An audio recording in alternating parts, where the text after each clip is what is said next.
Clark. Real quick, can everybody pull out your orange sheet of integrity? The orange sheet of integrity. After today's talk, for those of you that would like a copy of the PowerPoint presentation and slides and some of the notes, I'd be happy to send that to you. But one of the things that helps me, because I do speak to a couple hundred groups a year, is going through here. If you could just take a second to rate yourself, if you see at the bottom right here, on a scale of 1 to 10, with 10 being the best, how happy are you with your company's PR campaign? Obviously, if you don't have one, then probably be a 1. And if you had a great one, it might be a 10. But just so I kind of know where you're coming from. And then the second question is on a scale of 1 to 10, with 10 being the best, how confident are you that you have the tools needed? Some people here might go, hey, I know everything that you're talking about, so I don't need any of that stuff. Thank you very much. Third question is on a scale of 1 to 10, with 10 being the best, how much do you know about PR before today's presentation?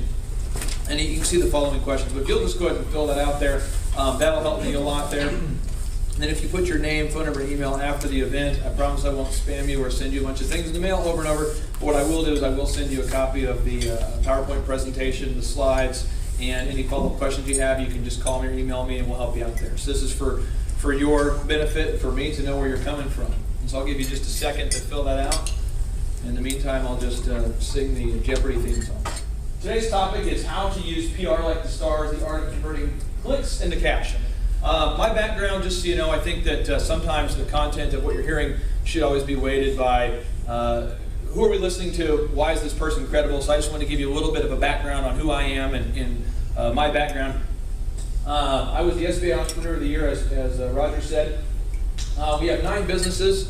We have 5 kids. I'm always working on something big. I try to avoid direct sunlight. I'm just kind of kidding, but my wife makes fun of me because I'm inside so much. I don't go out very much. So I took algebra 3 times. Everybody here is smarter than I am once you get to know that. Took algebra 3 times to get through that. And I did take my ACT 3 times to get to college as well. So I want to encourage you guys that everybody here, if I can do this stuff, I promise that you can do it. Okay, so the 6 things we're going to go over today. The 6 things is 1 is what is the definition of public relations? 2, what are your business goals for this year? 3, how will viral and passionately positive PR help you achieve your goals? 4, why does PR work? 5, if this works, why doesn't everyone just do it? And 6, what are the systematic step-by-step steps that you must take to launch an effective PR campaign? This is a quote I want you to either write down or just remember in your brain. I define what I do as gift wrapping. If you package a bracelet in a Tiffany box, it will have a higher perceived value than if presented in a Kmart box. Same bracelet, different perception. Well, who here remembers the British invasion when the Beatles landed? I do not. I'm 32, so I don't remember that specifically. I've seen it. Who remembers when they landed here, okay? True story. They landed. If you read a book called Guerrilla PR 2.0, you can read the historical review of this, but it's Guerrilla PR 2.0. Phenomenal. The Beatles land, from Britain. They land over here. No one knows who they are at this point. Okay, so the kids are like, who are these guys? So then their publicist says, let's try that again. He goes to a local high school, gives them signs, pays the kids $5, $10 at the time, like $1 each, 50 cents each. Says, hold these signs and scream their names. Like, who are these people? It doesn't matter. Scream and we'll film you. And then the Beatlemania, they took the photos, Beatlemania group, okay? Another example, a guy by the name of Frank Sinatra. They paid someone to faint in every crowd. And then a guy by the name of Michael Jackson thought that was a good idea and paid 3 or 4 people in every crowd. And so it perpetuated that. So it's, yes sir? You don't work for Obama, do you? No. But I will tell you that one of the things that's hard for me to deal with is, regardless of where you line up in your political views, one of the things that's it was hard for me on the outside in looking into it, is PR can control what people think, whether it's true or false. Now, I'm a Christian. I try to do everything in a way that I want to treat people that I want to be treated.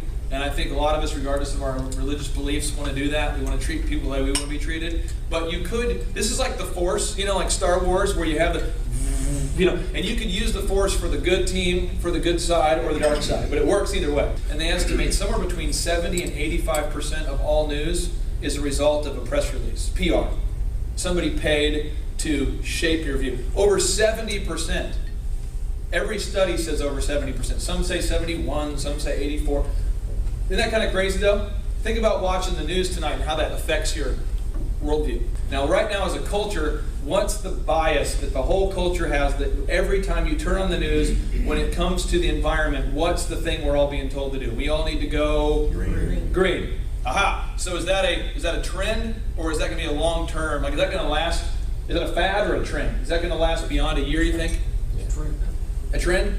Now, at some point when I was in 7th grade, some of you remember this, we were told that the hydrocarbons, released from cars, are damaging the ozone, right? And so what we say is, as a country, somehow, from my age 12 till now, we've gone from, we should probably go green, to now it's irrefutable. If you don't go green, there's something wrong with you, okay? Now, regardless of whether we agree with this or not, this is a trend, right? Now, what if you were the expert in your community, right, about this infringement on rights and security, and you know everything about security because you're the guru? Couldn't you kind of appoint yourself to be the guru? And then when every time the media writes a story about security, they're like, we're live here with such and such from, and it's you. See what I'm saying? You can appoint yourself as an expert.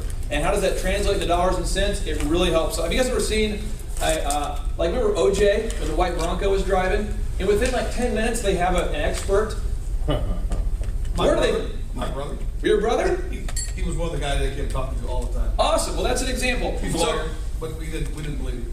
Well, you know what I'm saying? So how do you find these experts? They find these experts because people in a room just like this decide they're going to start promoting themselves as experts and making those connections so that when things happen, you'll get the call. And I promise you it will dramatically impact your sales. So I'm saying, what if we gift wrapped our ID business, our security business, in a way that gift wrapped us like the Tiffany's box?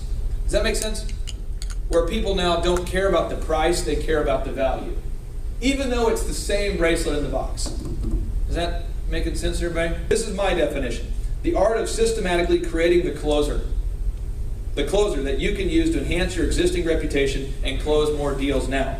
When you get in front of your ideal clients and likely buyers. Again, the art of systematically creating the closer.